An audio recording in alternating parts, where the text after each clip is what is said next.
In the name of the Father, and of the Son, and of the Holy Ghost, amen. Come, Holy Ghost, fill the hearts of thy faithful. Send forth thy Spirit, and they shall be created. Let us pray, O God, by the light of the Holy Ghost, as instructed the hearts of thy faithful. Grant us by the same Spirit to be truly wise, and ever to rejoice in his consolation. Through the same Christ our Lord. Amen. Sorrowful and immaculate Heart of Mary. Pray for us. Saint Melchior. Pray for us. Balthasar. Pray for us. Saint Gaspar. Pray for us. All you holy angels and archangels. Pray for us. Your Father, Son, and Holy Ghost.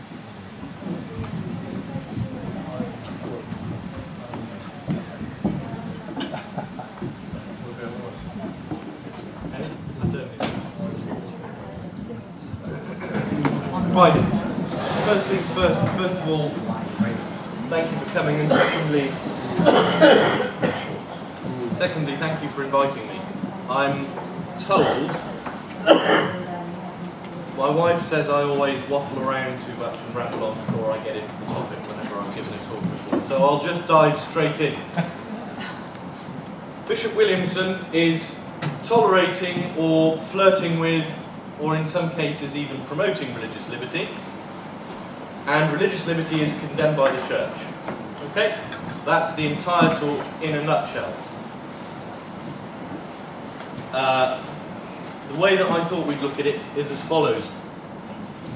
We'll have a brief look through what the church has always taught about this question, religious liberty, because as Father Hugo said earlier on, it really is the heart of Vatican II in the modern world.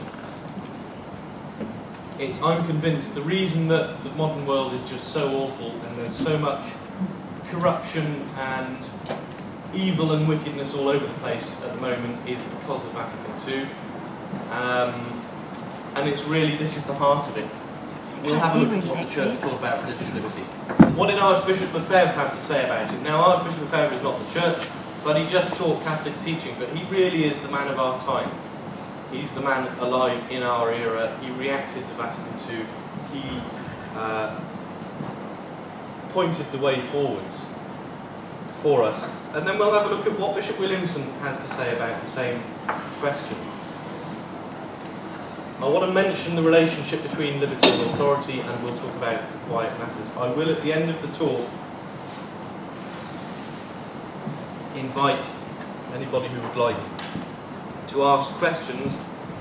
By all means, if they're hostile or if they're heckling, I'm a big fan of heckling if it's done correctly, so feel free to heckle. Go about it the right way by all means. Because it's very probable there'll be something I've forgotten to mention, or if I've not made something, if I've been unclear about something, don't sit there thinking it to yourself, please bring it up at the end. You will be helping a lot of other people and viewers at home and all the rest of it, okay? Right, what has the church always taught about religious liberty?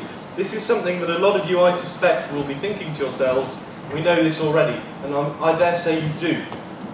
But it is usually as well to go back over what ought to be familiar territory, because we do have a tendency to forget. And also, when we think we know something, sometimes our mind plays tricks on us and we think we know it and actually we don't. And even when we do tend to forget. Very often it's as well to go back over and to state the obvious. Right. Let's see if I can get this to work. There we go.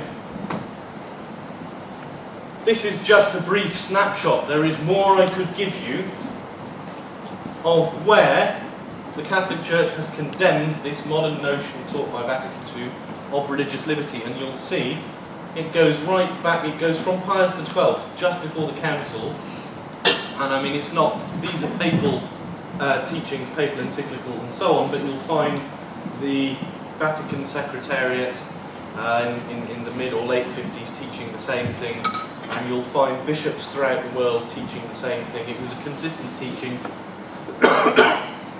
Pius XI, there's at least 3 encyclicals there where he mentions it. Quas Primas, of course, who I dare say will know, is the great encyclical now, the Kingship of Christ. The religious liberty is completely inimical to, antithetical to the Kingship of Christ. St. Pius X, Vehementer Nos Libertas Praestantissimum, Father Hugo mentioned earlier on, is the encyclical about human liberty. It's well worth a read. Leo XIII and Immortale Dei as well. And of course, Quanta Cura of Pius IX, which had attached to it the syllabus of errors, and it's just a list of statements. Each one of them is condemned by the Church, one of which is people should be free to follow whatever religion they like. The state should make no distinction between one religion and another. No religion should have pride of place. You should be free to choose whatever religion you want, etc. All the things that everybody today, 99% of people, would adhere to, they're condemned explicitly. Now, what's interesting is that each one of these popes wasn't coming out with a new teaching. They were just simply reiterating what their predecessors had said. Sometimes you find that when you look for what the Church always taught prior to Vatican II on a given subject, you find that it only goes back so far, and there's a very good reason for that. It's because the world has been progressively losing its mind, and things which everybody took for granted later on are up for question. For example, things like abortion, or for example, marriage. What is a marriage? What constitutes a marriage? One man and one woman until death, and so on. There was a time, not so very long ago, when everybody knew what a marriage was, even the Protestants, and it wasn't called into question. So what the Church does is she condemns the error, she condemns the heresy, and reiterates the truth as the truth gets attacked. And the truth wasn't being attacked that far back on so basic an idea. Now, religious liberty is a very modern error. It's a very modern idea. It has its roots in the French Revolution, and in my opinion it was really the First World War that did the trick. Before the First World War, so from the very end of the 18th century, sort of the 1790s onwards, you had two countries in the world that were the exception to the rule. They were strange, they were new, they were something entirely peculiar. Revolutionary France, the French Republic, and the American Republic. And it was an entirely novel concept, this idea that you had a separation of church and state, religious liberty and so on. After the First World War, what you see happening, thanks to Mr. Woodrow Wilson and Mr. Lloyd George and Mr. Clemenceau and various other people, is that Europe and the rest of the world was refashioned in the image of France and America. So you had, for example, in Central Europe, the Habsburg monarchy, what was sort of the successor of the Holy Roman Empire, being chopped up into modern republics like Czechoslovakia and all this kind of thing. And not only did it sow the seeds for the Second World War, but it was making it, from being the exception to the rule, it then became the norm that we were going to have these kind of godless atheistic republics where there was no official religion and so on. In England they didn't quite manage to do it. Officially, Great Britain is still a monarchy, and officially it still has an official religion of state, which is the Church of England. The way they've got around that, because people would want to hold on to it for sentimental reasons, so the way they got around it is they just emptied it out of any real, they made it toothless, and so to all intents and purposes, even Great Britain now might as well be an atheistic republic. It's not official. Okay? I'll let that ring. It's not mine. Right. What is interesting is that that's not all. Let me just show you. This, I had to include it because it's just brilliant. This is Father Garrigou-Lagrange, some of you will know, Dominican theologian, very great Dominican theologian. He says, "It does not follow that liberty of religions considered in itself can be defended unconditionally by Catholics, for in itself it is absurd and wicked." This idea taught by Vatican II. It is absurd and wicked. Truth and error cannot have the same rights. You can't give the same rights as error as you give to the truth. If you do that, what does it mean in effect? Subliminally your message is, who knows which one is right? Who knows which one is the truth? Protestantism, the Catholic faith, Islam, Judaism, whatever it is, they may as well all be equally true, and we're not sure which one is true. You give them all the same rights, you put them on an equal footing, and it becomes a subjective thing rather than an objective question of what is the truth. That's less than 20 years before Dignitatis Humana. Incredible. Anyway, on we go. This is from much earlier on. I said there's more. Okay, I gave you a list of things going back to Pius IX. This is more than 200 years ago. In his June 17th, 1793 encyclical Quare Lacrimae, Pope Pius VI condemned the new constitution of the French Revolution, deploring that in this civil constitution it is decreed that everybody could freely profess the religion he wanted, as if all religions were true and would lead to eternal salvation. Is anybody unclear about exactly what that means? It's just common sense. Catholic teaching very often is. When you think about it, it makes perfect sense. If there is one true religion and the others are all therefore false, if there is only one religion that is the truth and therefore all the others are lies in various form, and the father of whom we know from sacred scripture is Satan, then you can't treat them equally.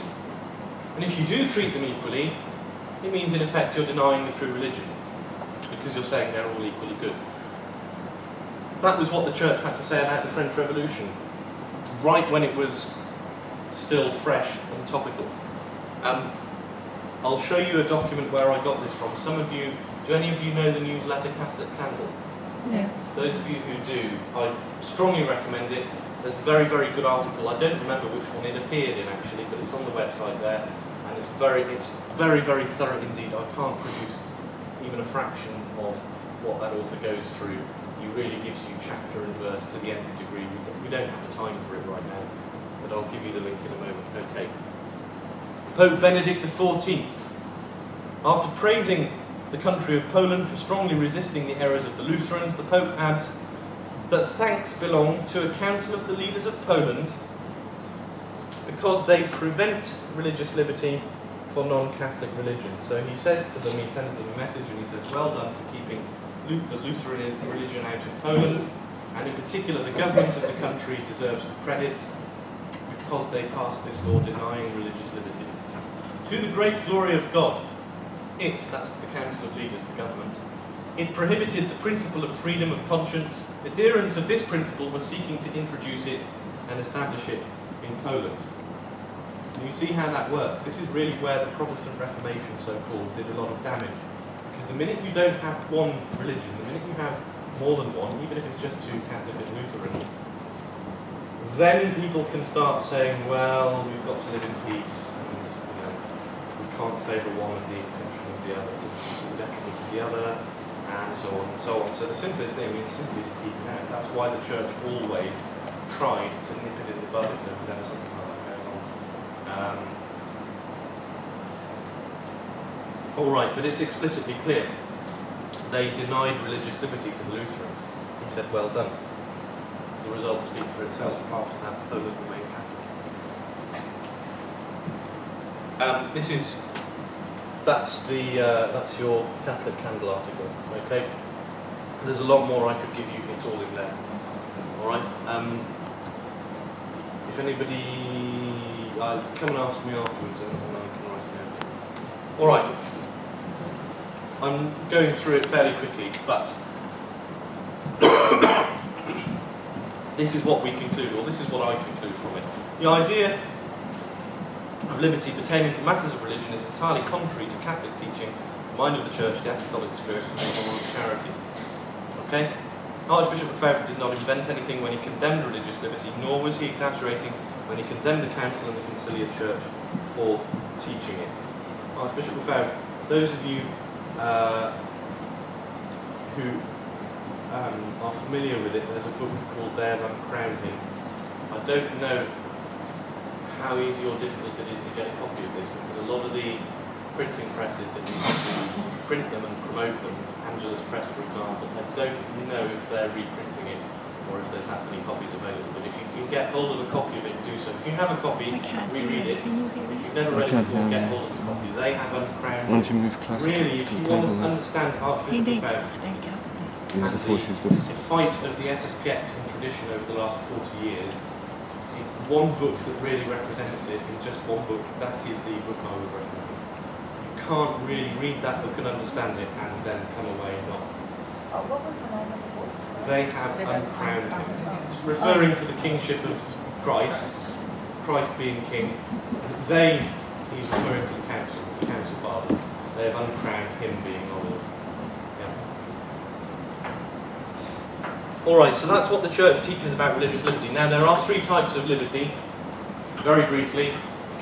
Physical liberty, moral liberty, and religious liberty. Physical liberty is not really relevant here. We're talking about, okay, if you're actually physically chained up, if you're in chains, if you are locked in the coal cellar and unable to get out, then that's your physical liberty. Okay, what we're talking about here is religious liberty, moral liberty. Am I free to go ahead and do this, or am I not? Now, we need to introduce the question of authority. Liberty and authority are two sides of the same coin. And I think I'm right in saying this. The Catholic religion is just about the only religion which teaches with authority. It doesn't just say, well, the Conciliar Church does this. Here's an idea. What do you think of this? Believe that if you want to, and if you don't, fine. That's not how the church teaches. JP2 used to do that all the time. Wrote these millions of encyclicals, and they were just there to entertain people in a way, almost. And one wonders if he even believed what he was saying half the time. Well, I've only read a fraction of what he wrote in any case. I value my sanity too much. But the Catholic Church teaches with authority. It says you must be a Catholic, and this is what you must believe. Now, must is an interesting word because it compels you. You don't have a choice. Well, you do, in one sense. You're physically free. You're free to say, no, I'm not going to be a Catholic. Fine. There will be consequences for that in this life, but especially in the next. But the Church says, you must be a Catholic. This is why the Catholic Church is apostolic. Because we're not simply content that we are Catholic and our neighbours aren't. Our neighbour needs to be Catholic. The guy living across the street needs to be Catholic. The entire city needs to be Catholic. The entire country needs to be Catholic. The entire world needs to be Catholic. Live and let live is not a Catholic idea. The Church teaches with authority. She says, you will believe this. This is what you must believe. If anybody says this, let him be condemned. Okay? And religious liberty, when you see it discussed, even in SSPX publications, it is usually linked to the idea of separation of church and state. Separation of church and state is another thing which revolutionary France and revolutionary America pioneered, and it's also a denial of the kingship of our Lord, because it effectively means that can't be a true religion. It's a slightly different thing. The two overlap. Okay? Religious liberty means you have to have separation of church and state. If you have an official religion, the Catholic religion is officially the religion of this country, then you don't have religious liberty. So the way that countries in the world should be is the Catholic faith should be the official religion of state. That should be written into the Constitution. They should be given every help and encouragement from the machinery of government, from the state itself, which is there to aid the Catholic Church. And false religions should be suppressed as far as possible because they have no rights. They shouldn't be allowed to hold public services. They shouldn't be allowed to preach on street corners. They shouldn't be allowed to try and convert people. It's an idea which will horrify most people today. But it's eminently reasonable. And if you want to defend it in front of any Novus Ordo friends or any other people that you speak to, I would recommend using an argument that a friend of mine actually at work pointed this out to me. All you have to do is substitute the word religion for the word morality. Now, how do we know what is right from what is wrong? It's our religion which tells us. Okay, we know you should do this, you mustn't do that because of our religion. Does the state have a right to get involved in morality? Does it have a right to protect people against immorality? Of course it does, obviously. You have to have laws against things which are wrong. Well, if the state has a right to be involved in morality and immorality, then it has a right to be involved in religion as well. Okay? But that is not the only form of religious liberty. So there is religious liberty as it pertains to, and liberty and authority, remember, the two flip side of the same coin. Liberty and authority as it pertains to the state, the government, the nation, as it pertains to the family, moral liberty, civil liberty, religious liberty, okay? There are different forms, but in the end it's the same thing. Moral authority is when I'm your friend or your member of your family or a colleague at work or your boss or whatever it is, I have some sort of sway over you. I have moral authority. I don't have any official authority from the church or from the state, but I have a moral authority. I see you're doing something wrong, and I say, you know, you really shouldn't be doing that. Or, come on, we're going to Mass because you need to go to Mass on Sunday, for example. Moral authority. Now, again, to the extent that you have moral authority, you don't have moral liberty. Liberty is what says, you can't tell me what to do, I'll do whatever I like. Well, if we accept that, then we destroy any principle of authority. Okay? The church says, no, you can't believe whatever you like. You can't behave however you like. And in a family, it's the same thing. Human nature is essentially the same. A family is a society, country is a society, the church is a society. So in the family, in your country, in the church, it's the same human beings which make it up. And our nature is the same. And after all, we're made in the image and likeness of Almighty God, who created us. So, it's the same thing that's at work. So it helps us to think, perhaps, in a family. If you have a family, the father is supposed to actually take an interest in what his children do. He doesn't let them behave in an immoral way. If he sees them going off the rails, it's his duty to step in. Do the children have liberty? No, to that extent they don't. And it's quite right that they shouldn't. Okay? And if they are granted liberty, what's going to happen? It's all going to go wrong. Why? Because we know human nature is fallen. And in fact, the French Revolution, you will see a lot of the pioneers of this idea, people like Locke and who am I thinking of? Rousseau, Voltaire. They didn't believe in original sin. They had this idea that really the only reason people ever do anything wrong is because it's society that forced them to do it, because they had they didn't have the right upbringing. It's mainstream now. A lot of, well, certainly where I'm from, a lot of government policy documents are made with that as the foundation. It's you know, some guy who's a serial burglar, rapist, murderer, whatever he might be. Not really his fault, because he had a deprived upbringing, or whatever it may be. It's a denial of original sin, and in fact, we know that. You can have somebody from the most disadvantageous circumstances can still make good, and you can have somebody who has every advantage in life can still turn to bad, because we have free will. We have free will. But these Voltaire, I think, was it Voltaire who wrote about the noble savage? It's this idea that because it's society that makes people behave in a bad way, therefore there must be some original primitive on a desert island somewhere, savage, you know, some chap who's not been touched by civilization. That would be a paradise. He'd never do anything wrong, which of course we know is complete nonsense. We know it. And because we have free will and because we have original sin, therefore you can't allow liberty. You can't allow religious liberty. Okay? Alright. I've slightly got ahead of myself. Let's see what I had in mind here. Right. This is Archbishop Lefebvre.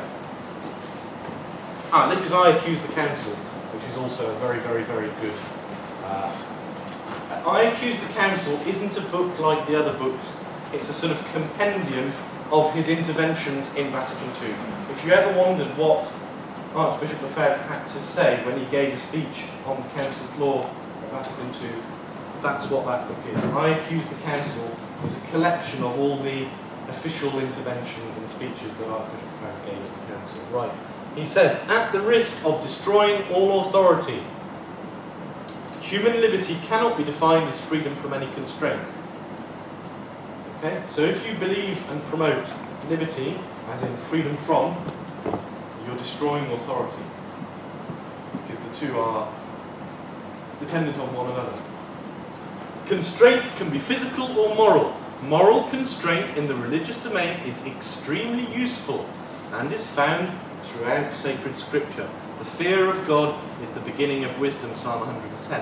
Authority is there to help men do good and avoid evil. It is meant to help men use their freedom well. Take the example of the family again. Why does the father have authority over his children? Because they might not turn out very well otherwise. And if you just grew up, if you had the misfortune, and one occasionally meets people like this, where their parents are enlightened and liberal and let them do whatever they like, I've met a chap who realised that this was wrong.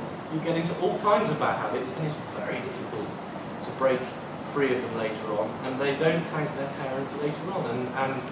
And yet, if the parents always discipline the children and form them correctly, then later on, you're already on the right path, and it's relatively little effort to stay on it compared with getting back on it once you've gone off. There's a saying in English, you can lead a horse to water, but you can't make it drink. The whole point of authority is to lead the horse to water. Now, the idea of the promoters of religious liberty is you can't make him drink, therefore you shouldn't lead him to water at all in the first place. So you've got this entire ranch full of horses, and there's a well in one corner, but none of them know where it is. So even the ones who would want to drink are just going to die. There must be thousands, millions even, of people out there who would love to be a Catholic if they only knew and if they only realised it. They would be happy, and they're not happy now. If they only knew the faith, they would suddenly realise their life would become ordered, they would be happier. But they haven't had that opportunity because we live in this wretched world of liberty and there's been no guiding hands to guide them towards the truth. Okay.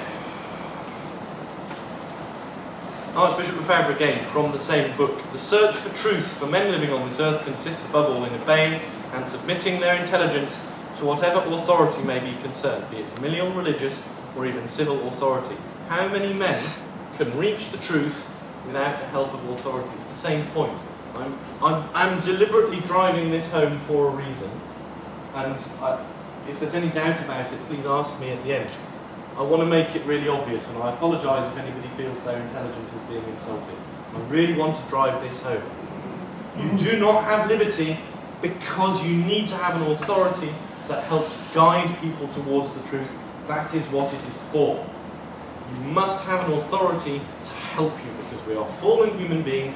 We won't necessarily land on our feet, so we need that authority to help us land on our feet. I've used the example of the family. Let me give you another example. You and I are not capable necessarily of understanding and appreciating and being able to defend with apologetics every single one of the church's teachings. And there comes a point, usually, where you say, well, I don't really understand it, but that is what the church has always taught, so it must be true. And that there's no shame in that. That's what you should say, okay? Because we're not all extremely intelligent. We don't have the time to read every single document written by every single council or pope. So there is an authority there in the church. It helps us to come to the truth. How many men can reach the truth without the help of authority? In a Catholic diocese, in the days before the crisis, if a heresy sprung up, if you had a priest, to take Father Pfeiffer's example, turning his church into a charismatic church, or what's one of these other innumerable dubious cults, the Focolari or the Neo-Catechumenal Way, or anything like that, before the council, it would have been condemned, it would have been nipped in the bud, and nobody would have had to bother with the nonsense of working out for themselves, hold on, this isn't wrong, this isn't right, even though it's allowed, I shouldn't be going there. They saved us the trouble. Okay? Now, Novus Ordo bishops, they never condemn anything apart from us. They never condemn any of the heresies or deviations, and so it's like a minefield. I have several friends who are conservative Novus Ordo Catholics, and it's a minefield of errors that they have to kind of weave their way through, even in order to preserve any semblance of being Catholic. All right, I think we get the point. Yes, I'll move on. Last quote from Archbishop Lefebvre, again from I Accuse the Council. Where, in point of fact, did this concept of religious liberty come into force? Inside the church or outside the church? Clearly it made its appearance among the self-styled philosophers of the 18th century, Hobbes, Locke, Rousseau, Voltaire. In the middle of the 19th century, with Lamennais, the liberal Catholics attempted to reconcile this concept with the Church's doctrine. They were condemned by Pius IX. This concept, religious liberty, which in his encyclical Immortale Dei Leo XIII calls a new law, was solemnly condemned by that pontiff as contrary to sound philosophy and against Holy Scripture and tradition. And we had a look early on, it's not just a one-off, it's not Leo XIII with the bee in his bonnet, it is what the Church has consistently taught. For common sense reasons. By the way, let me just mention in passing, look at those three Archbishop Lefebvre quotes. How many men can reach the truth without the help of others? People call us Lefebvrists. It's an insult, but we take it as our badge of honour.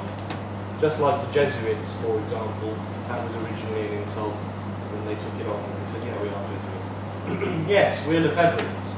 Are we the followers of Lefebvre? If we agree with that, is it because, do we think that just because Archbishop Lefebvre said it? Archbishop Lefebvre, we only agree with him because he's saying something that's common sense. It's obviously the truth. Okay, we probably couldn't have formulated it as succinctly ourselves, but we probably already would have said the same thing more or less in not so many words. So much for being Lefebvrists. We're not following, we don't agree with that because Archbishop Lefebvre said it. Archbishop Lefebvre put it very well. And it's obviously true. Okay. On we go then. Right, this is my summary. So, people can't be left free from constraint. They need an authority to compel and constrain them, to keep them from doing wrong, to push them in the direction of the truth. That's what authority is for. Therefore, you don't leave them with liberty. Authority is there to compel souls towards the good, okay? It is also there to lead them to the truth. That one little sentence from Archbishop Lefebvre just says it all, really.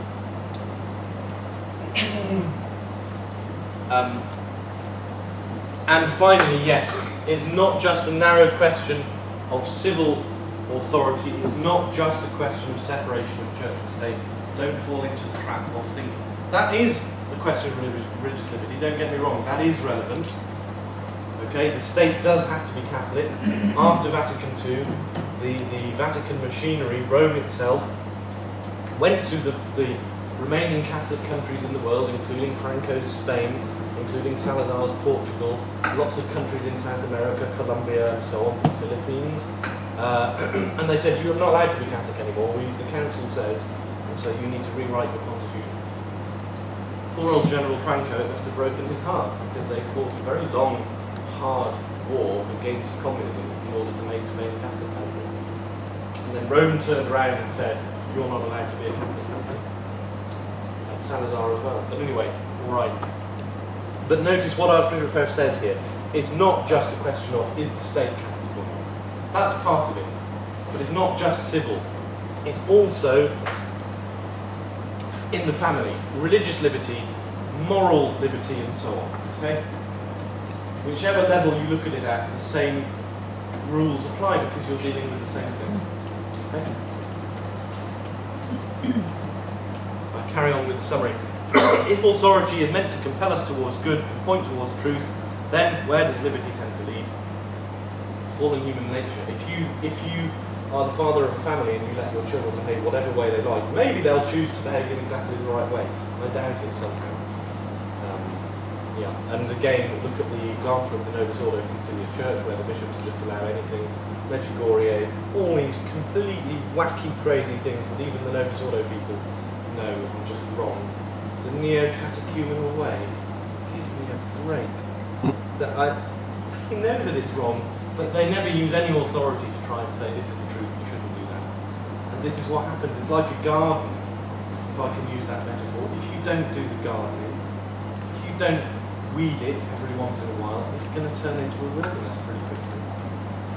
This is what human nature is. We need an authority to point us in the right direction. Human beings are fallen and influenced by one side or another anyway. There is no neutral. That's the mistake of Voltaire and co. There is no such thing as neutral. We are in a war between good and evil, and it's going on above our heads in the spiritual realm.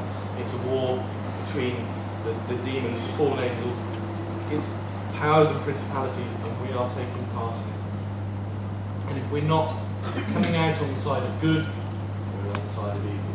Okay? There's no such thing as neutral. So if we're not influenced by the church, if we're not influenced towards the good, if we're not influenced to behave in a moral way, we are going to be influenced by all sorts of other things, and that's what you see now today. Look at the influence Hollywood has over people. Look at the influence, all these influence, and sometimes you look at it and you think, how can people be so stupid? It's such obvious propaganda that they have on the TVs, on the radio, and so on. How can people fall for it? It's because there's a vacuum. There is a vacuum, and something else will always move in. Okay. Thus, if Christ and his church are not influencing us, who else is? Well, basically, whoever fights dirtiest, whoever is more ruthless and determined. And we know that there is a sort of, St. Paul says that there's the mystery of grace. There's also a kind of upside down satanic version of that, is what we call the mystery of iniquity. So there is, ultimately, you're for Christ or you're against him. Not surprisingly, therefore, the modern concept of liberty, being left free from compulsion to seek the truth entirely on your own, originates outside the church amongst her enemies. I've said that, and it's true. It's a French revolutionary thing. It was taken up by the American revolutionaries. It originates outside the church. Pope Benedict XVI, in the days when he was Cardinal Ratzinger, I think this is right, Father, yes, he said, Vatican II, let me get this, I used to be able to quote it word for word. Vatican II succeeded in taking 2 centuries of liberal culture and bringing it into the church. It began outside the church, and at Vatican II, we brought it into the church. Something like that. It's not word for word, but it's close enough. And he said that, and he was proud of it. He helped to do it. He was one of the parity of the council. Yeah, all right. I'm rushing through a little bit, but we don't have a great deal of time. Right, I will get to Bishop Williamson shortly. We've looked at the example of the family. If you don't let your children do whatever they like, then you're not giving them liberty. How dare you? You're not respecting their religious liberty, their moral liberty, their civil liberty, whatever kind of liberty it may be. Quite right too. I don't quite know. I had something in mind with the whole women's lib thing. But yeah, you'll notice this very often, that liberty does, in the end, it kind of becomes a form of slavery. St. Thomas Aquinas says that the true definition of liberty, the real one, is the ability to choose the good. The ability to choose the good is real liberty, and anything else, in the end, becomes a form of slavery. Again, you know why, because there's no vacuum, there's no neutral. It's Christ versus Satan in the end. Okay? And, I mean, look at you. On an individual level, you will all, I dare say, know examples of this, where you give yourself a liberty, you end up becoming a slave to whatever it is that you are licensing yourself to do. Whereas, if you shun what is bad and stick to what is good, for example, the church requiring us to fast on fast days. Well, let me give you another example. Perhaps more obvious. There are various forms of narcotic drugs which are illegal, although I don't know, maybe they're not over here. But before long they'll be perfectly legal in England. There's a campaign to try and legalise them. But apparently it can be quite an enjoyable experience. Now, if you allow yourself the liberty, you will become a slave to it in the end. Whereas if you deny yourself that experience, even though you're denying yourself, you are then going to have that much more true freedom in the end, aren't you? It's, to a modern mind, it seems counterintuitive, but it's true. All right. Take away compulsion of good and we are left with the compulsion of evil. Take away the idea of right and wrong and we end up being ruled by politically correct and incorrect as a substitute. That's just another example. There is no such thing as right and wrong anymore.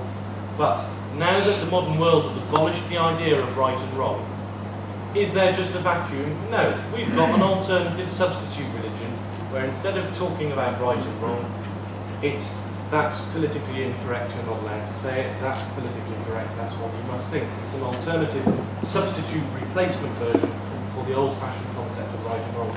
The other thing, I don't know if you have this over here, but in England, drives me up the wall. You hear this in school a lot from teachers who ought to know better. That's inappropriate. That's inappropriate. Inappropriate means it's wrong, but I don't really believe in right and wrong, but if I did believe in right and wrong, that's what wrong would be. But I can't really say why it's wrong, I just know that you're not meant to think that or you're not meant to do that. Appropriate, inappropriate. No, right, okay. Wearing a tweed jacket to Australia in the middle of the sun is inappropriate. That's... Okay. This is Archbishop Lefebvre again then. On the contrary, he says, adherence to the truth and the love of God are the principles of authentic religious liberty, which we can define as the liberty to render to God the worship due to Him and to live according to His commandments. If you are worshipping God the way He wants to be worshipped, if you're living according to His commandments, that is real liberty. Okay, anything else is an illusion of liberty and it will enslave you to evil in the end. And I mentioned St. Thomas earlier on. His definition is the ability to choose the good. It's Archbishop Lefebvre. He's just really repeating St. Thomas. Yes? Okay. Right, we move on to Bishop Williamson then. This is the controversial part. Now, it may be that I am reading a little bit too much into him. I don't think I am. But I have to be careful what I say here. I don't want to claim to be some sort of expert in what Bishop Williamson thinks. However, thank you very much. However, I do sort of get where he's coming from a lot of the time because I've heard him say things so often.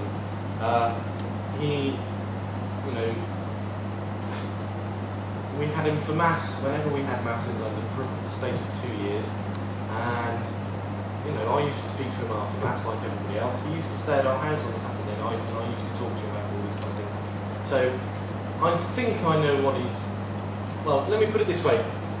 If you think I'm reading too much into it, or if you think I'm not being fair to him, by all means speak up at the end, because I don't want to do him an injustice, and I don't want to exaggerate or read into what he's saying. But here is what he says. Now, I've just pulled this from a Lason comments.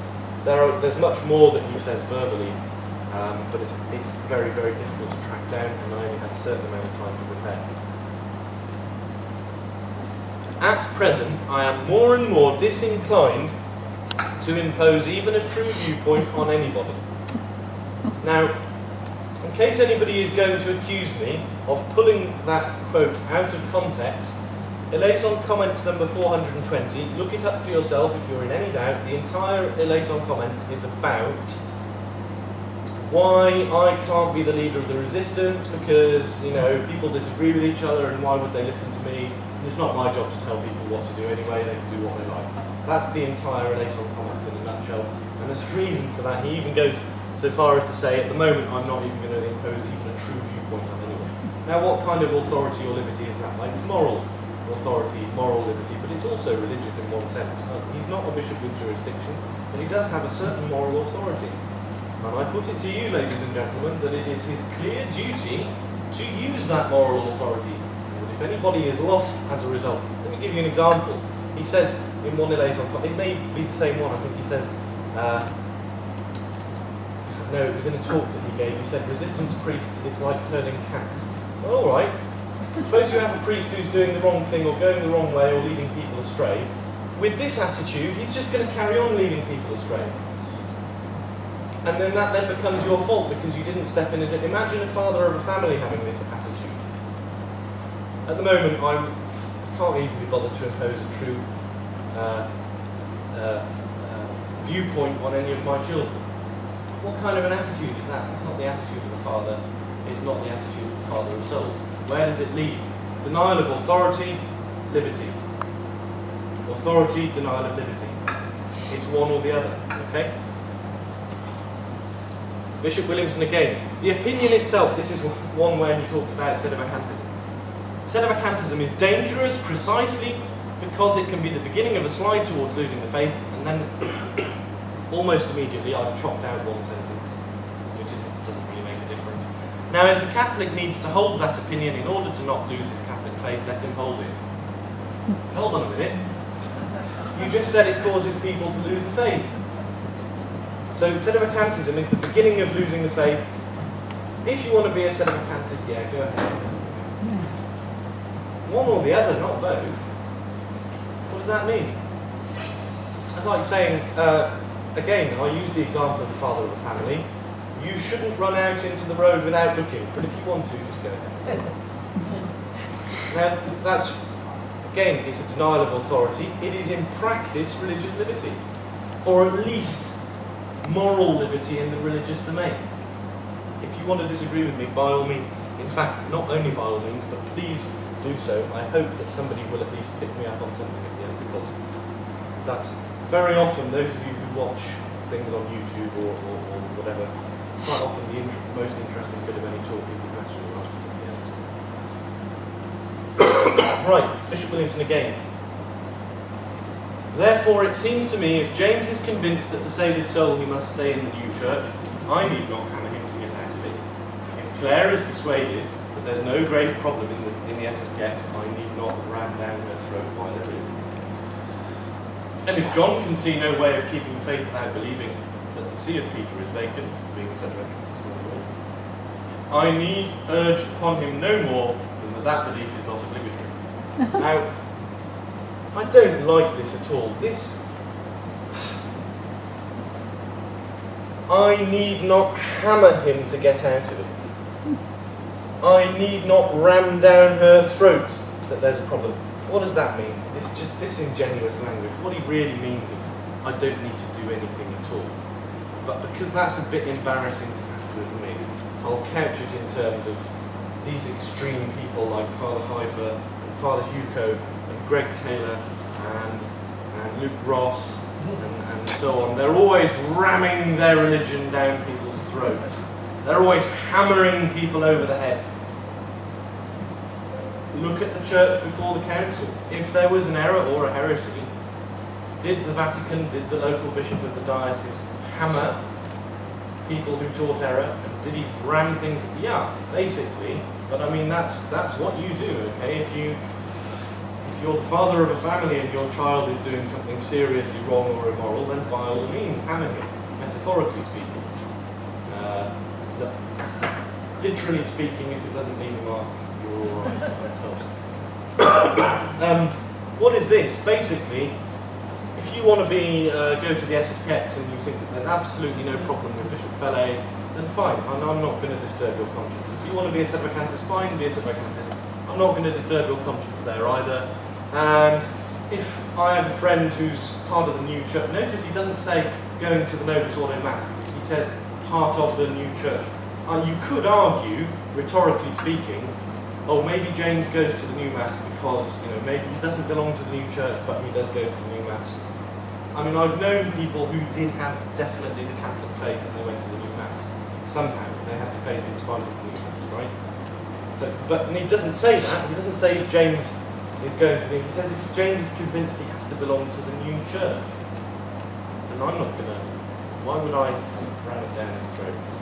Well, the answer is because he's going to lose his soul. And if he loses his soul and you did nothing, then you are going to be answerable for that as well. All right. I'm not going to talk about this all day, but it kind of speaks for itself. This is just a small sample. There's much more where that came from. I do not say to everybody inside the Novus Ordo, priests and laity, I don't say, you've got to be out. Don't you? And why is that then? Now, he said this...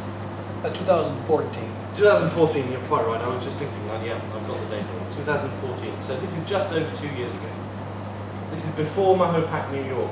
And I think I'm right in saying that at that talk, there was a chap from the Novus Ordo who Bishop Williamson said, correct me if I'm wrong, Bishop Williamson said to him, yeah, you go to Novus Ordo, okay, fine, good for you. And the chap went back to Novus Ordo. Is that right? Okay, so Mahopac New York is not, he's been doing this, and he's been doing it consistently for at least 2 and a bit years. He didn't slip up on a banana skin, as one French priest in France told me. I think there was a German priest I met recently who said, oh, you people, you're always trying to find a hair in the soup. Father Chazal, in one of his letters, one of his Hugh Aikins editorials in the League of Christ the King says, oh, Bishop Williamson's still good. Find missteps if you must. First of all, it's not must. It's not because we have an obsession with finding mistakes of his. And it's not a misstep, it's a consistent teaching. Every time Bishop Williamson, for the last 2 years at least, has talked about this, he says the same thing. It's not just a one-off, slipped up on a banana skin. And I find the same thing as with Bishop Fellay. I remember back in the day, 4 or 5 years ago, Bishop Fellay would say something slightly odd. And you think that's an odd way of putting it. Go back into the church. What does he mean by that? Surely we're already in. We never really left, no? And you would say, well, I mean, I was a defender of Bishop Fellay for a certain period of time. I would say, well, give him the benefit of the doubt. Maybe it was a mistranslation. Maybe he was speaking English, but it's not his native language, and he chose the wrong expression. It's easily done. And after a while, when he says the same thing again and again, you start to say, okay, this isn't. Maybe, just maybe, he really means what he says.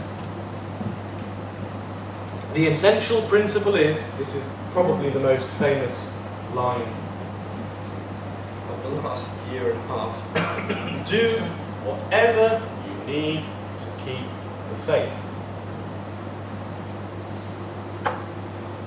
In the spirit of Novus Ordo dynamism, or whatever the correct term is, I'm going to get the audience involved here. Can anybody tell me what is exactly the problem with that statement there? The essential principle is do whatever you need to do to keep the faith. What is the real root of the problem with that statement? Don't be shy. Hello. Yes, but it's don't abide by authority, just do what you want to do yourself. Right. There we go. The word, I can't highlight it on here. I would say probably the operative word in that sentence is you. All about you. The entire thing is subjective. I need to go to the new Mass to keep the faith. Well, I need to be a Sedemacantis to keep the faith. Who's to say what? It's entirely subjective. Suppose you are wrong. Suppose I'm wrong about what I need to do to keep the faith. The whole point of having a bishop, such as Bishop Williamson, is he's meant to tell me you need to do this to keep the faith. But he's not only is he abdicating his responsibility, he's throwing it back onto the little man. It's up to you. If you lose the faith, therefore, whose fault is it? It's your fault. Nothing to do with me. You're the one who lost the faith. I told you to do whatever you needed to do. Therefore, I will not say every single person must stay away from every single Novus Ordo Mass. I really don't like. I'm sorry for moaning about this. I apologise, but my goodness me, am I the only person who gets sick of this mealy-mouthed language? I'm sure Bishop Williamson didn't used to speak this way. It's so disingenuous. Therefore, I will not say every single person. Well, how many people then? 2, 3, 50? Not every single person. How many is that? Does that mean everyone except one? It's just not. It's almost like he's saying something liberal, but he can't quite own up to what he's saying. So he has to kind of dance around it. He keeps telling us what he's not going to say. Sorry? He keeps telling us what he's not going to say. Right, but he's not, yeah, you're quite right. Yes, he's also putting it in a negative form and he's not positive. He's not telling us anything. What would you yeah, exactly, what would you say? Yeah, I will not say that every single person must stay away from every single Novus Ordo Mass. Well, I mean, if the corollary of that is that some people can go to some Novus Ordo Mass, or some people should go to some Novus Ordo Masses. Yes? I don't think I'm putting 2 and 2 together and making 5 there, yes?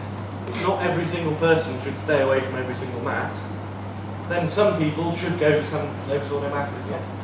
Does it mean that everybody Well, it could be Personal that judgment. Yeah, essentially, yes, it's subjective. It becomes entirely subjective. Yeah. If they can trust their own judgment, there you go again. The entire responsibility is now on you. You have to trust your judgment. Okay? And if you're just a simple guy who earns a living through the labour of his hands and who left school at the age of 14 and doesn't get very much reading done and knows basic catechism and loves our Lord, well, that's just too bad. Yeah. Doesn't it fall back now to what the new church is teaching? Is your feelings? Because no more on what the church teaches is how you feel about it. Yeah, it is. It is in a way. Yeah, it's no different. Yeah. You're quite right. It's similar at least. It's the same thing in essence.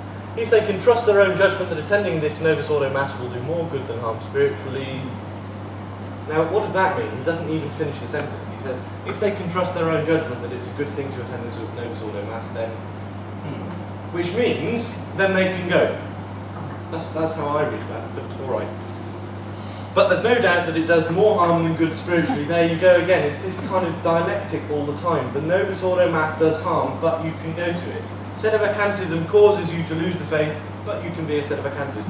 The Society of St. Pius X is sinking, it's liberal, it's dangerous, it's a trap, but you can go to it. I've heard him say that, I don't know how many times in sermons in the Resistance. And the thing is, some people will hear the Society of St. Pius X is sinking bit, and they'll think, oh, he agrees with me. I don't go anymore to the Society because it's sinking, he agrees with me. And the other people who do still go to the Society will hear the bit where he says, you can still go to it, and they'll say, oh, he agrees with me. It's called talking out of both sides of your mouth, but the result is disastrous. You must work it out. This is the same Mahopat conference.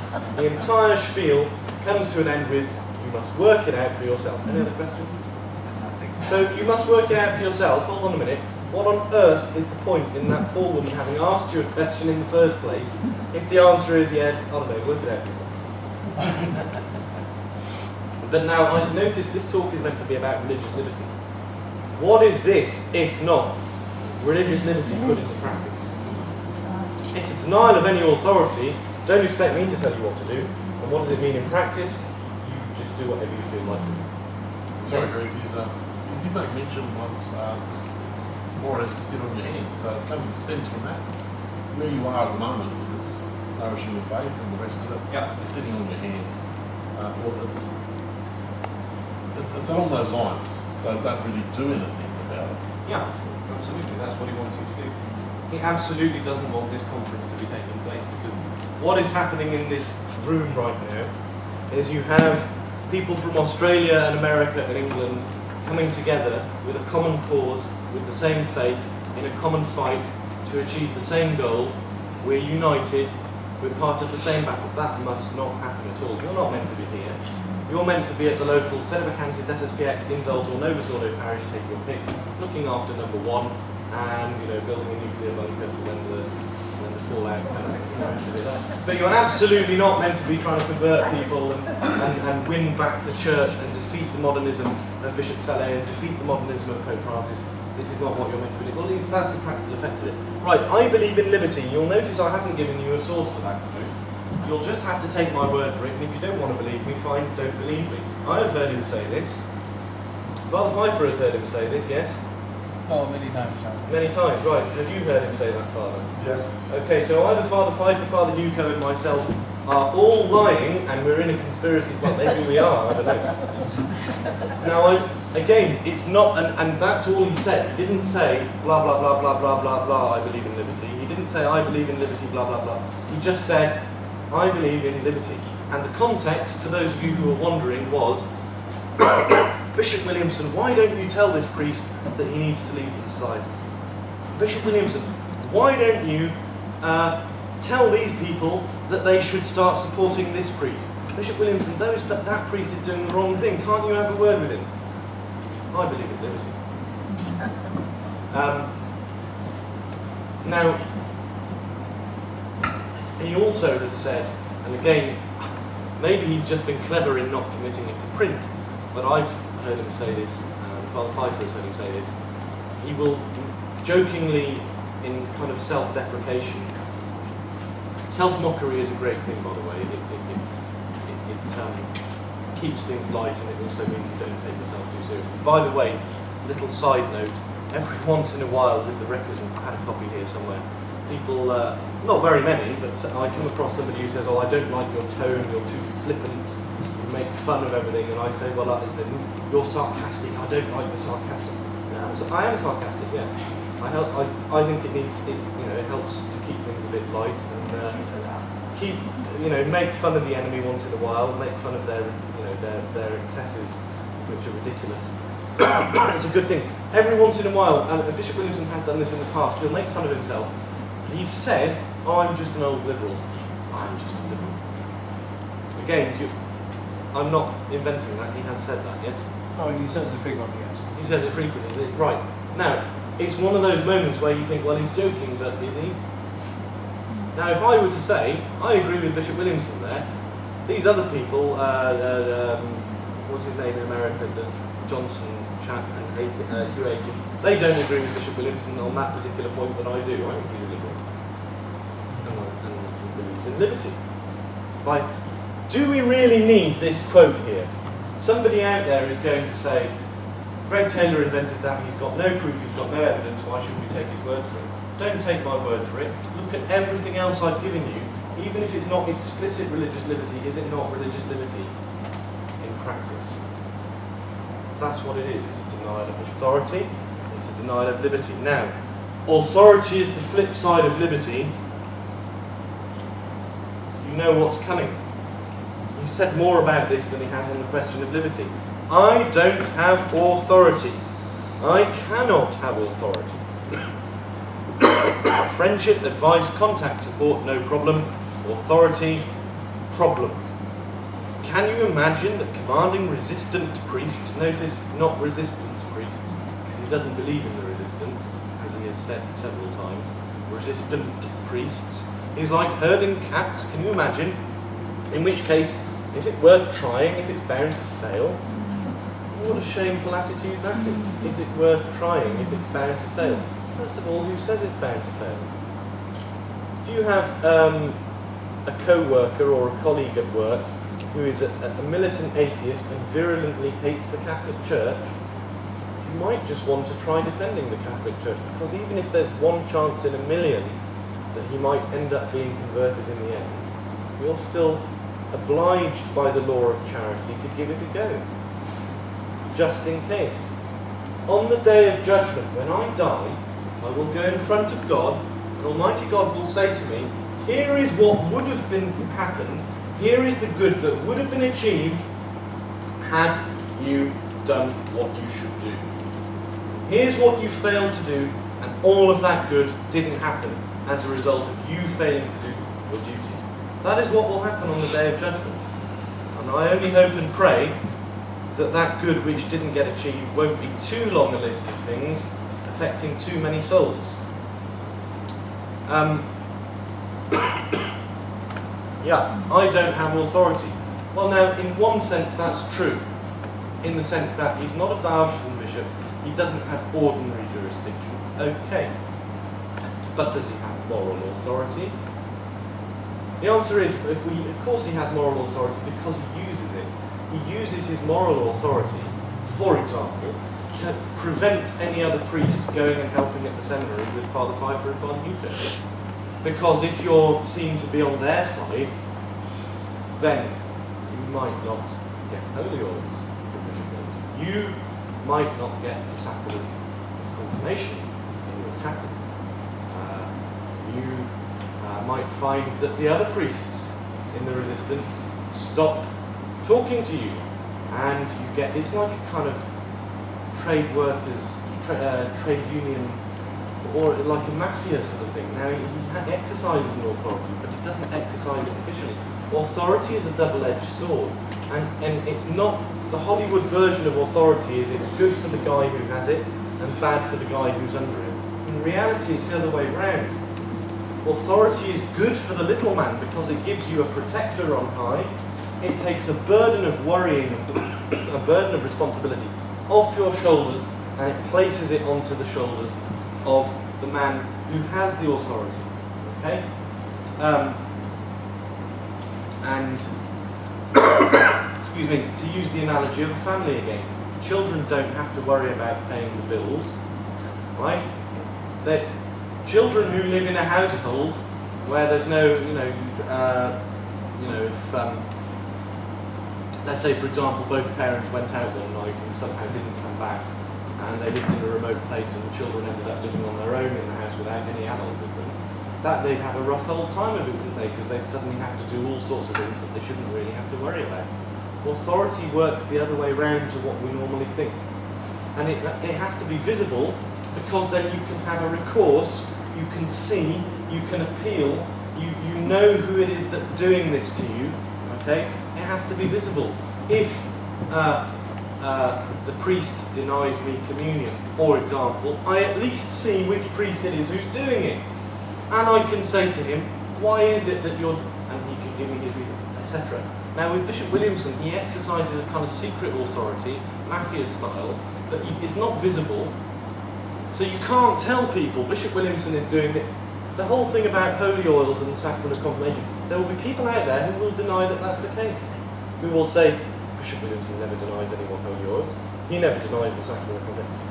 He hasn't done a single ordination at Our Lady of Mount Carmel Seminary in Boston, Kentucky, since the very beginning.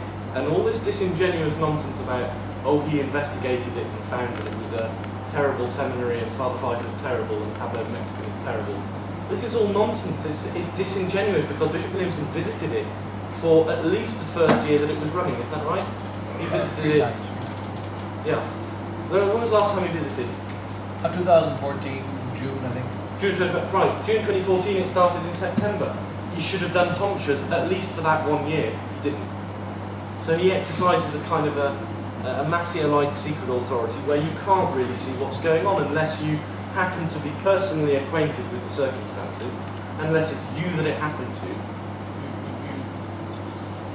It's not honest. All right. Anyway, on I go. But authority comes from the Pope, which is what. By the way, what's wrong with that? Authority comes from the Pope. There's a sense in which that's true. Where does authority really come from? God, from God. Authority comes from Almighty God, Jesus Christ. Okay. Authority comes from the Pope. Well, yeah. Try telling that to Archbishop of Avery. Authority comes from the Pope. You're against the Pope. You can't do anything. Not true. The Pope acts against our Lord. Authority comes from, and the same is true in the civil realm, by the way, which is why the Abortion Act of 1967 in England is not a lawful law, because authority originates with God. And so if the state uses that authority against God, then it's not lawful. God won't be supplying his authority. Anyway, okay. Authority comes from the Pope, which is why if the Pope is not in his right mind, you can't get Catholic authority from above. You just can't get it. In which case the Church is crippled, the Church is paralysed. In other words, it's all going to hell in a handcart, and there's nothing you're able to do about it. And I don't have any authority. Now, the reason I'm bringing this up is because I want you to remember authority is the flip side of liberty. Religious authority, religious liberty. I haven't got any authority, and nobody does. The Pope does, but it's Francis, and So there's no real Catholic authority being exercised in the Church. What does that mean? There is no Catholic authority being exercised anymore. What does that mean in practice? It means religious liberty. Okay, it does. No authority, liberty. This is him answering an objection in an liaison comments. The objection is, there is no church without a head or hierarchy. God wants us organised.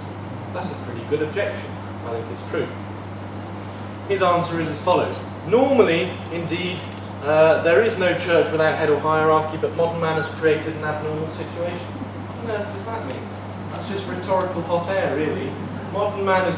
By the way, there is no such thing as modern man.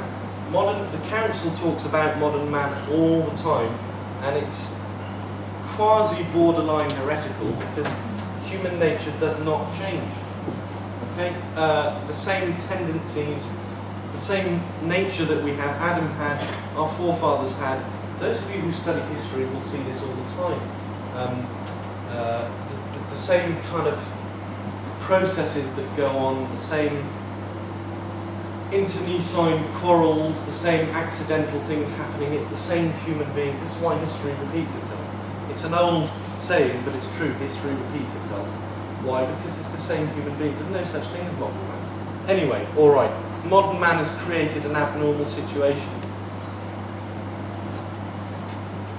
Yeah, it's almost to the point where I don't really want to carry on, but I really, really, really wanted to ram this home because there are going to be people who will accuse me of exaggerating and reading into things that are not really there. Okay, final one then. That is why right now I envisage being little more than father, advisor and friend for any souls calling for a bishop's leadership and support. By the way, father, what he really means by father is, no, he means kind of great uncle who's 98 years old and completely senile and sits in a rocking chair in a corner of the room handing out sweeties. There used to be in the 1990s in England, there was a TV commercial for a sweet candy called Werther's Original. I don't know if you have it there, where this grandad gives out these kind of toffees to his children, and he's wearing a cardigan and he smiles at them. That's what he means by a father. I envisage being little more than a father. Well, what does a father do? He governs with authority. He looks one step ahead. He looks out for the welfare of his children. He plans, he organises, he directs, etc. That's not what he means. He means the senile great uncle. Advisor and friend. Again, it's just disingenuous, because are you really a real friend? What kind of a friend, when they are approached and they are asked, should I be going to the Novus Ordo Mass? And I say to you, yeah, all right, cool. Am I a real friend? What kind of a friend would do that?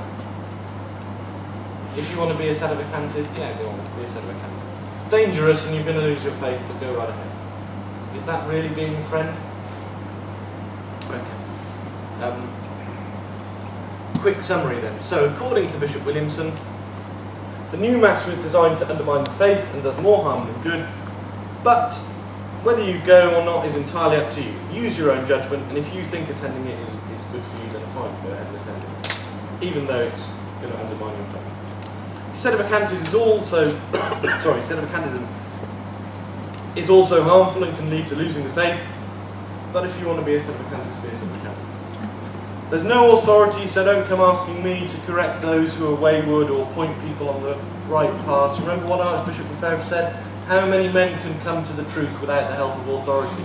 Bishop Williamson, yeah, don't come asking me. You work it out for yourselves. If souls are harmed or lost because priests end up working at cross purposes and being charitable, or fighting each other, which is what's going on now even with the resistance, well, then that's just too bad. Don't expect me to do anything to improve the situation. In fact, I won't go into it now, but the reason that a lot of priests, even in the resistance, are fighting each other is because Bishop Williamson has started them fighting each other. But I could justify that and give you a list of examples as long as my right arm, but it's not what this talk is meant to be about. If you want to discuss it, come and ask me afterwards. Right? One final thing then, people can leave the SSPX or stay in it, or become sedevacantist, and the same goes for the priests. I won't tell them to do this or that. I believe in liberty. Now, I put the point to him once. I said to him, all right, my lord, you say, he used one argument and he said, if a priest doesn't have the strength to leave the SSPX, then he's a bit of a wimp and we don't really want him in the resistance. First of all, apart from the fact that that's completely uncharitable, people get stronger or weaker. They're not set in stone, strong priest, weak priest. They get stronger by doing the right thing, they get weaker by doing the wrong thing. That's why you see priests who were very good once upon a time now getting wobbly because they've been doing the wrong thing for the last few years. Priests who were wobbly, they start doing the right thing and it strengthens them. Now, I said to him, look, why don't you tell them they should leave the SSPX? Well, because, I'm not going to tell them to do that. They need to work it out for themselves. And I said, but if they ask you, should I leave the SSPX? And you say to them, I don't know, work it out for yourself. If you want to stay in, stay in. You've now presented them with 10 times as great a hurdle to overcome. Because for a priest to leave the SSPX and join the resistance, first of all, it takes a great deal of courage. It means losing all your friends, it means losing the place where you live, and so on, your whole social circle, everything, even family members, even your own parents in some cases not speaking to you, whatever it might happen to be. Not only have they got to overcome all of that, but now they've got to decide to do it in spite of what you're telling them to do. Now they've got to overcome even your advice. Even Bishop Williamson says I shouldn't do it, but I'm going to do it anyway. Is 10 times as big a challenge.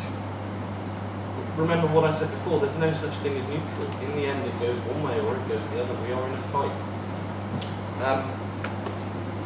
There were a couple of other things I wanted to say. I think I've covered most of it there. What can we say really? The heart of Vatican II, one of the worst errors and the most disastrous, visibly, is religious liberty. Bishop Williamson is promoting it. He's at the very least tolerating it and flirting with it, but I would say he's promoting it. He is a promoter of religious liberty, and I put it to you that there is no way whatsoever that we can reconcile what Archbishop Lefebvre said on the topic with what Bishop Williamson has to say on the topic. Bishop Williamson, I could give you 5 times as many quotes just like the ones I've given you. Archbishop Lefebvre, open any book of his, listen to any sermon of his, and he says more or less the same thing as I just showed you a little snapshot of it there. We looked to begin with at what the Catholic Church teaches and why. Again, very briefly. Archbishop Lefebvre, Bishop Williamson, which one of them is with the mind of the Church? Which one of them is giving us Catholic teaching? Which one is giving us some novelty of his own? And I also put it to you that if we're in this fight right now against modernism and error and defend it, trying to cling on to it, defend tradition and spread it, is because we are no respecter of persons. We're not doing it because of any personalities, we're doing it because whoever endangers the faith, we have to oppose them, and we have to oppose them in a visible, public way, not just privately in our mind. We have to speak out against it. If it's Pope Francis, if it's Bishop Fellay, and now, alas, if it's Bishop Williamson, same thing goes. And in fact, that proves that we are serious about it. We're not just people who don't like Bishop Fellay. Yes, he has an annoying grin, and he says, I may say a bit too often, but that's not it. That's not what it's all about. Let me also say in closing, I know not everybody here, but a group of you, a small number of you, have been resisting without the Mass for months and months and months, and even refusing those priests who are in line with Bishop Williamson and who are defending him. I cannot state enough how full of admiration I am for what you've been doing. And I'm not just speaking on behalf of myself. There are many other people in England and also in America who I know personally who really, it's an example to everybody really, because this fight is going to be won or lost on the level of personal commitment and personal sacrifice.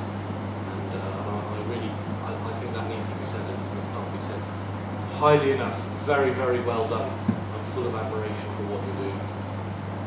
Keep it up. Any questions?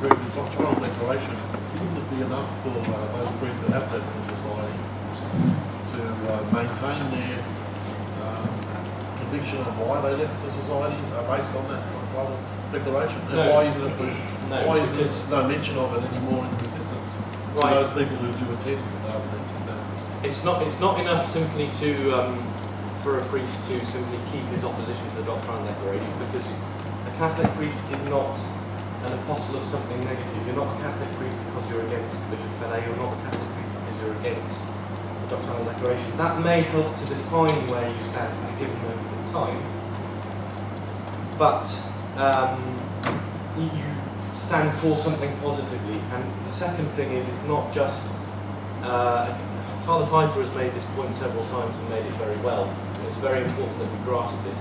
It's an incarnational religion. The Word became flesh. Our Lord became flesh. Our religion is incarnational, and the priest has to be positively out there, doing things, visiting people, talking to people, converting people, doing anointings and sickles and confessions and so on. That's kind of, and having a positive teaching, not just being opposed to. Why do we oppose the doctrinal declaration? It's because this is what the church teaches, this is what we stand for, and that's where that doctrine contradicts it. Does that kind of make sense to you? Excuse me? Yes. How can you reconcile the, I'm not just asking you, but even to the priests that are within, how can you reconcile the confusion of a priest, maybe among the Novus Ordo community, or the Novus Ordo priest and the traditional mindset?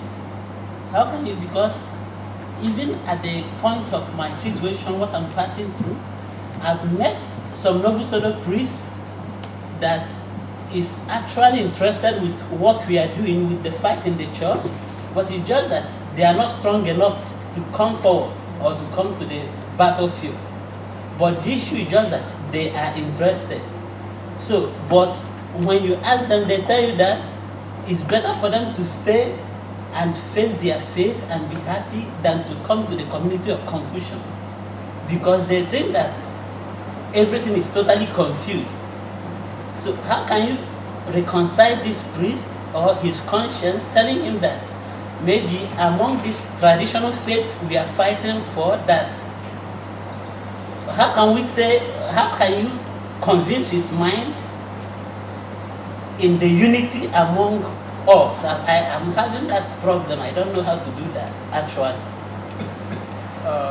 What should be the real mindset of an honest traditional Catholic? What should be the real mindset of an honest traditional Catholic? Well, in fact, you're saying what should be the mindset of getting a Novus Ordo priest to make the jump, so to speak, from Novus Ordo to tradition. I'm dealing with several of them right now. They still contact me and interested in joining Catholic tradition. And what you're talking about there is the problem of not so much a mentality, like you say, I should stay where I am because where I am is financially stable. That's what it boils down to. I heard in the 1970s when I was a boy, about a good 100 priests came to my home in Kentucky to visit Father Hannafin, who was my pastor. And he contacted many priests, brought many priests back to the Latin Mass, and they would come and visit him. And I would say a great number of those 100 priests who came through, said the same thing. I like tradition. I'm interested in tradition. I don't like the new Mass. I don't like Vatican II. I want to stand for the truth, but how can I do it since my bishop will throw me out? How can I do it since I won't have a pension, I won't have insurance, and where's my parish? And I will starve. And Father Hannafin would tell each one of them, every single priest that stood for tradition, he knows not one of them who's ever starved. There's not one. He would say other time, I don't know of one single priest who stood for Catholic tradition, allowed himself to be thrown out of the diocese, allowed himself to be called insane, allowed himself to be attacked by his diocese or by his religious order, stood for the truth, and starved to death. Never seen it happen. God will provide. And each of the priests would say, well, that sounds nice, but where is that? And what you're dealing with there is more of really a practical problem. The priest is interested in tradition. He's interested in the truth. But he doesn't see with his eyes, where is the stability? Where is the stability? Where's my rectory? Where's my pension? Where's my stability? And because he doesn't see a stability, he then goes back and says, well, maybe I should stay where I am because I'm confused if I go to tradition. The confusion is not really a confusion of theology. It's confusion of stability.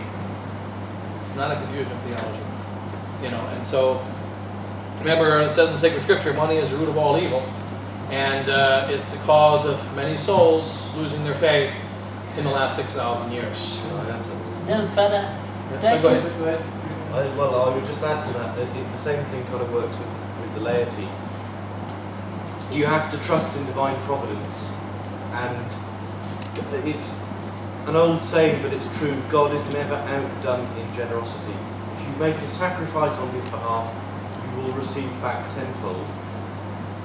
And if you say, like these priests do, I agree with you, I wish I could be with you, but where's my house, where's my car, where's my income, blah, blah, blah. What does that mean? It means basically, I want to do the right thing, but on my own terms. I want to do, in other words, you're not trusting that God will really take care of you. If you do that, Well, I think you don't actually, really believe it. on the level of the faithful, I think that one reason why many of our faithful are now being tempted by sedevacantism is exactly the same problem.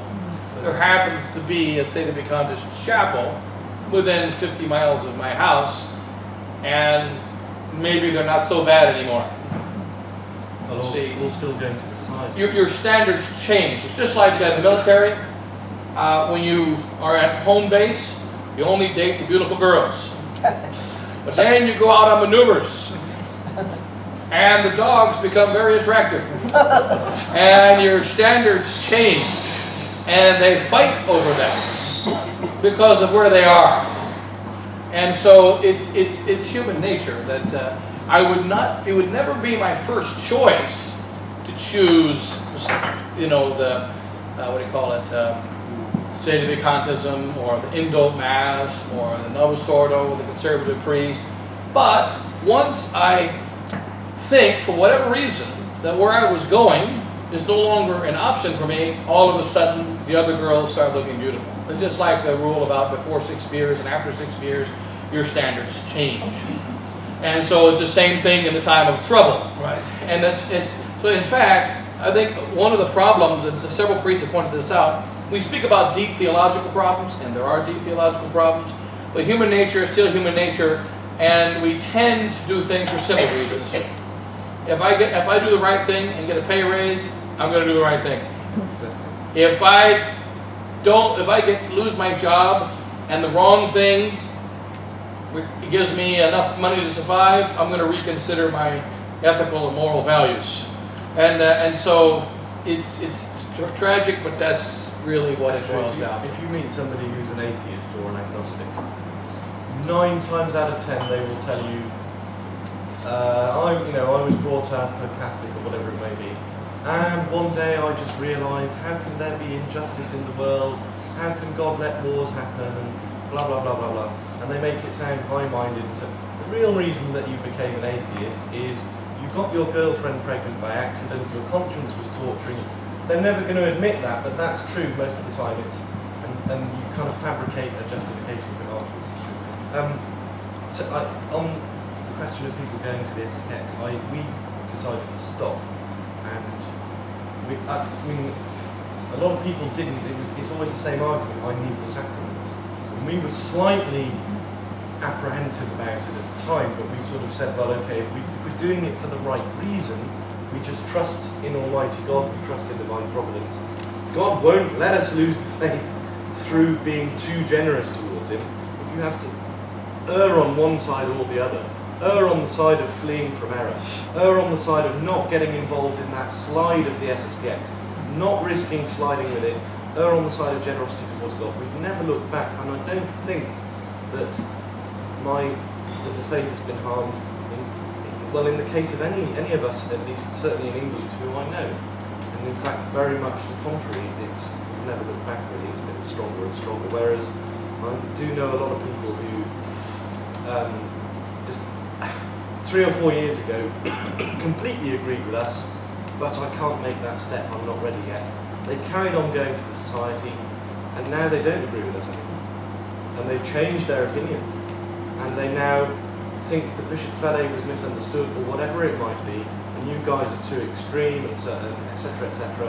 They don't realise they've changed, and in the space of 3 or 4 short years they have. I think it's a question of generosity towards divine providence. You make a sacrifice for the right motives for Almighty God. He won't just leave you to accidentally come off the worst for it. You will receive a tenfold reward back. You really will, and you really must believe that. You must have confidence in it, because it's true. It's true. It's the same with, saying your prayers. Every prayer is answered. You've got to believe that, because at the back of your mind, we always think, well, there's however many million Catholics in the world, what difference would it make if I was in the room? But I think another thing about this problem is we have now, which was a little different than when the days of the SSPX were still strong. And that is, when the SSPX was still strong, independent priests coming from the Novus Ordo, independent priests coming from wherever he came from, coming from his diocese, coming from religious order, even though he didn't join the society of St. Pius X, he saw an order that he could, he could associate with. And he could go there for priest meetings, he could go to the priest retreats, and even though he had his own little parish in the middle of nowhere, he could say, I'm associated with a society, and when I die, the society priest will come and take over. I'm not alone, even though I'm in an independent little chapel. I'm connected with the society, and the bishops that will take care of me for confirmations, and take care of my young men if I want to send them to the seminary, are those 4 bishops of the society. And in our situation now, in the resistance, in holding the line of Archbishop Lefebvre, we've got a practical big problem, and that is, where's our bishop? Where's our little visible organization? We have a small one based out of Lady Mount Carmel in Boston, Kentucky, and everything is being done to, attack it and destroy it. Our little seminary, our apostolate, but at the same time, there's no bishop.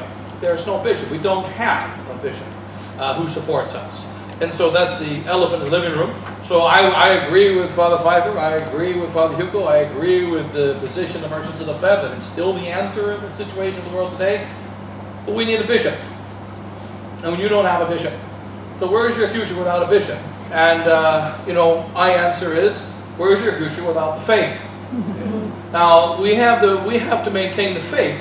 And the God who established our holy church, centered and built on the faith, he'll find a bishop.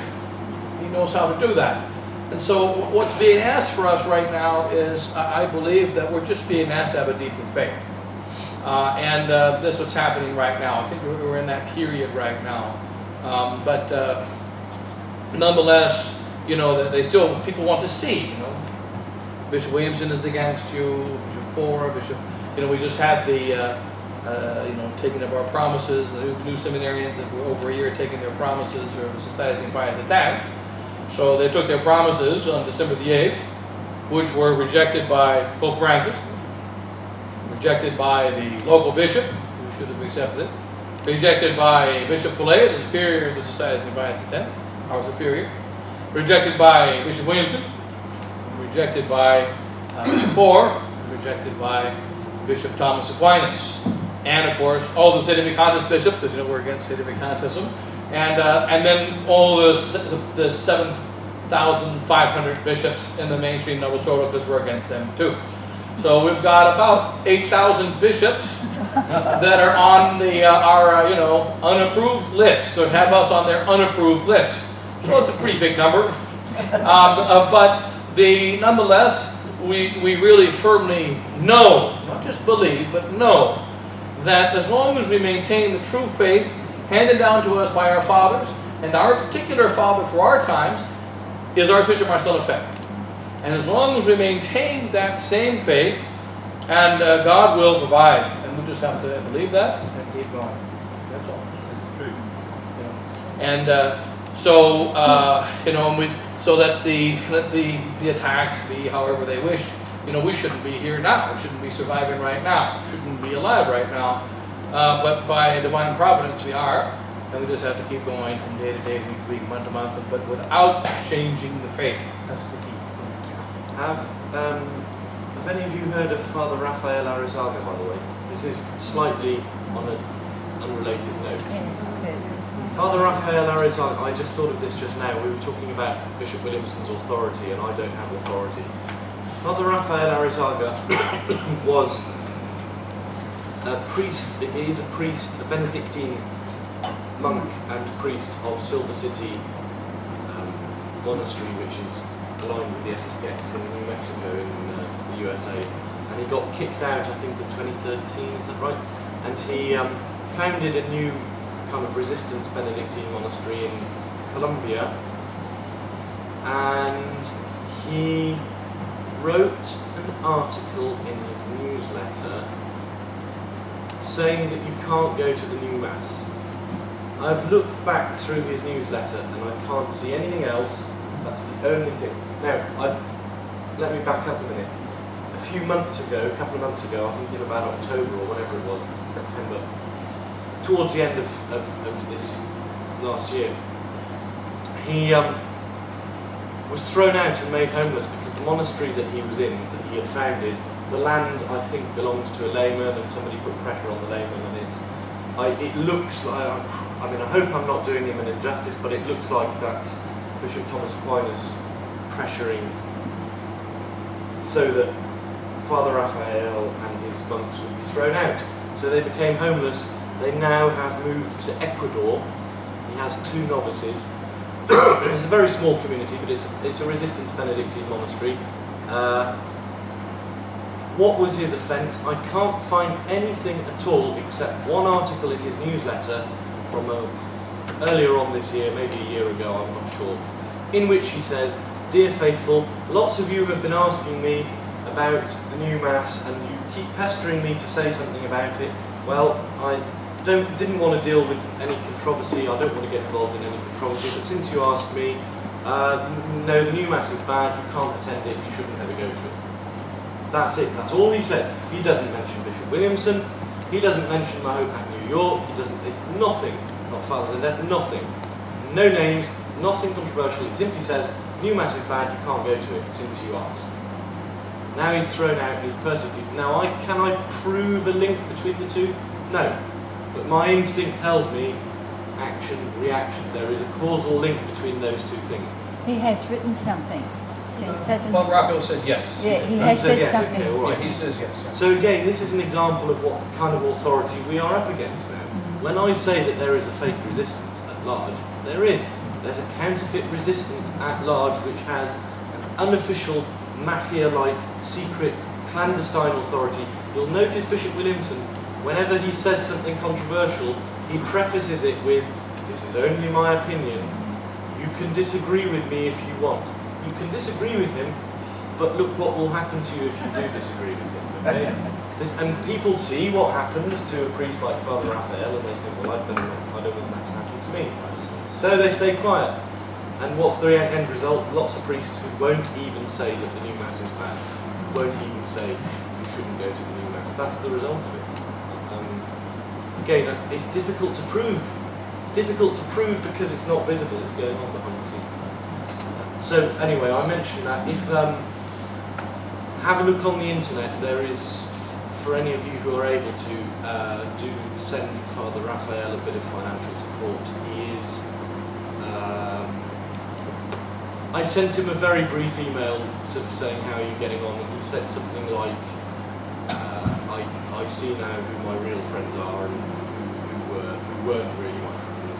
So it's good, it means there's been a Benedictine monastery there that is now not with the fake resistance and it is with the real resistance. I kind of got the impression he was a bit on the fence before. I don't know if that's being unfair to him. I mean, that's in a way a piece of good news. It shouldn't be, but it kind of is.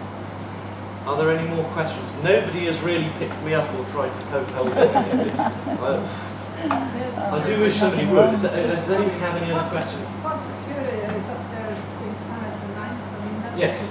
In 1964. Oh, 1864, Yeah, maybe that's should the say. one. Did it say 1964? Yeah, it was the first.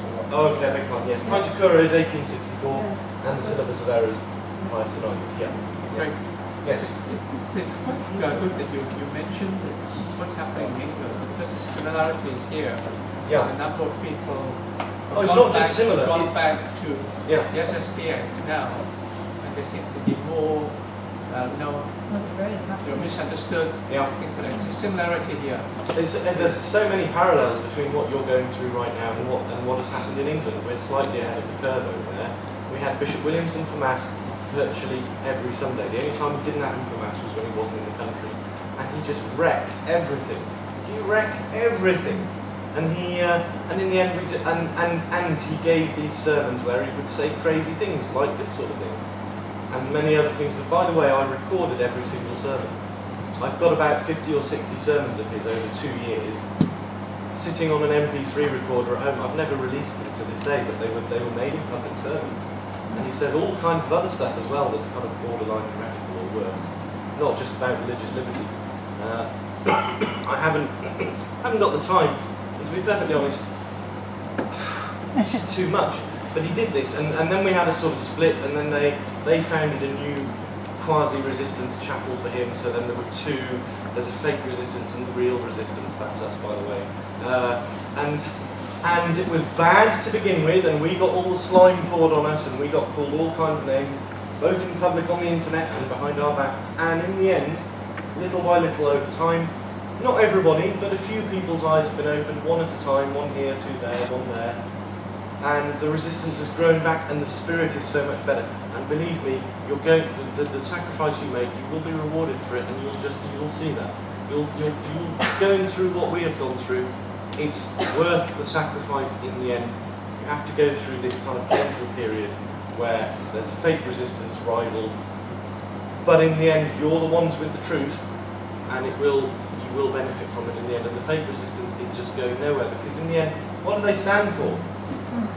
I don't like naming names and attacking priests, but Father Chazal or Father Pico are the priests coming here for the fake resistance. What exactly do they stand for? If they're prepared to say, Bishop Williamson is still good and right and so on, what do they stand for? They don't. I don't know. Maybe they only stand for themselves. I don't know. Let's be kind to them. Maybe they are, should we say, rather confused. But you can't risk it. You can't be going along with that kind of thing. And it's the same thing with the STX. The very latest, a couple of weeks ago, is that Father Chazal said Australia's gone to the dogs and we don't know what we're going to do. Oh, really? Yeah, he sounds as well if done. Yeah. That's, he said that's, we're going that's a badge of honour you can wear on that was on a website recently, a couple of weeks ago. Yeah. He wrote himself.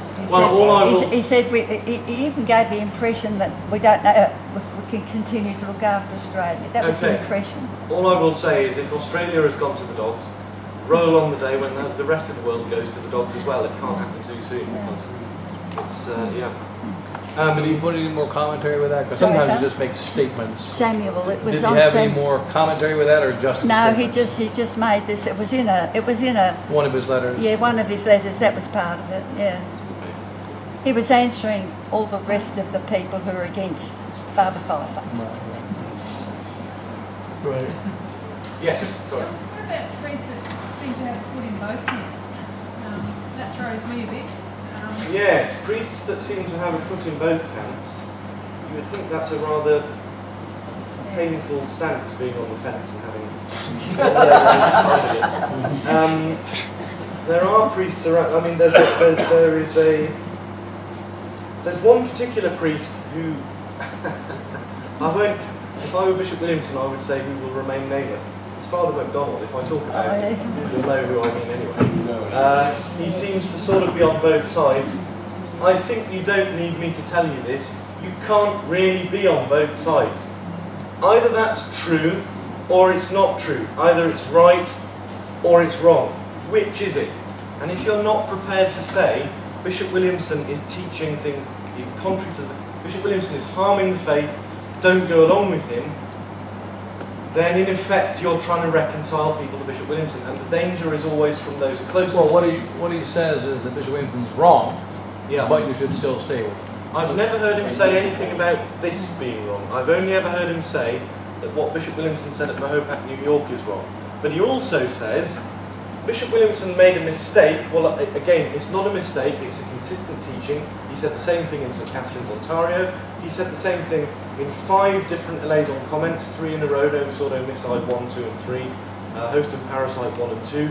He said the same thing in May 2016 when he visited America. He said the same thing in September. 4 separate conferences he gave. Every time he opens his mouth on the question, he says the same thing. It's a consistent teaching, so it's not a mistake. Father MacDonald also says, don't worry, everybody knew that that was wrong, and it hasn't done, so there's no harm done. Well, pardon me, first of all, Mr. Hugh Akins, who's been a traditional Catholic for 47 years, by his own reckoning, poor chap, if he can be led astray by it, then there is harm being done. And if you're, as a priest, not speaking out against it, then every soul like Mr. Hugh Akins is going to be on your conscience. And secondly, I bumped into an SSPX priest who's still in the SSPX the other day. He's one of these priests who ought to have, well, the other day, not very long ago, recently, within recent weeks, he ought to have left us in the beginning, he didn't, etc., etc. he's now slowly losing his mind because he knows he shouldn't be in society, and he still is. He started defending the new Mass and saying that there was grace in it, and so on and so on. Where's that come from? It's unthinkable. Can you even imagine for one moment an SSPX priest defending the idea of the new Mass gives people grace? Just 4 years ago, can you even find it? 2012, 2011, can you imagine an SSPX priest doing that? It's unthinkable, and now that's happening. This is what's going on. Father McDonald, I think, the other thing is that an SSPX priest, an Irish priest, I think it was Father Leo Boyle, said to me once, he said, whenever you talk about people, you should always assume that whatever you say about them will get back to them eventually. Father McDonald says things about Father Fifer and Father Hugo and Greg Taylor and so on when he thinks nobody's looking. Sometimes it gets back to, well, I mean, I've seen a few emails that he sent people. He doesn't say the same thing in private as he says in public. And, well, I'm sorry, but it's true. And if he's trying to be on both sides of the fence at once, in the end, what does that mean? It means I'm going to reach out to these people and try and bring them back into the faith resistance. I hope that I am wrong in my assessment. God forgive me if I'm doing him an injustice there, but that is how it appears to me. Okay? Father Fifer probably wouldn't entirely agree with that, but then if you want my opinion, Father Fifer's main fault is that he's too charitable. He gives people the benefit of the doubt even where there isn't any doubt. So, but this is what I think. I'm a layman, I can get away with being a bit more passive. Any other questions? Wait, we don't hear much about the other two bishops, Bishop Tesser and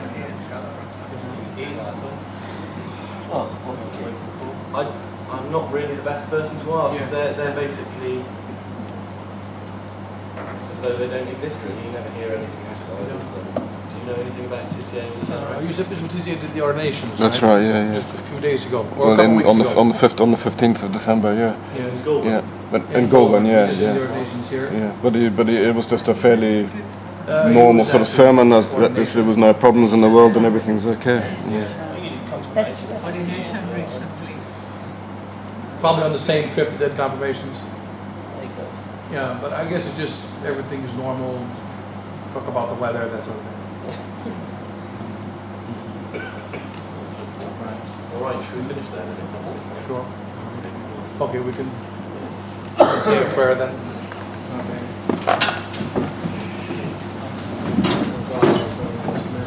Glory be to the Father, and to the Son, and to the Holy Ghost. Was in the beginning, is now, and ever shall be, world without end. Amen. Send with the terror. Pray for us. Pray Pray for us. sorrows. Pray for us. For the Christians. Pray for us. Pray for us. Pray for us.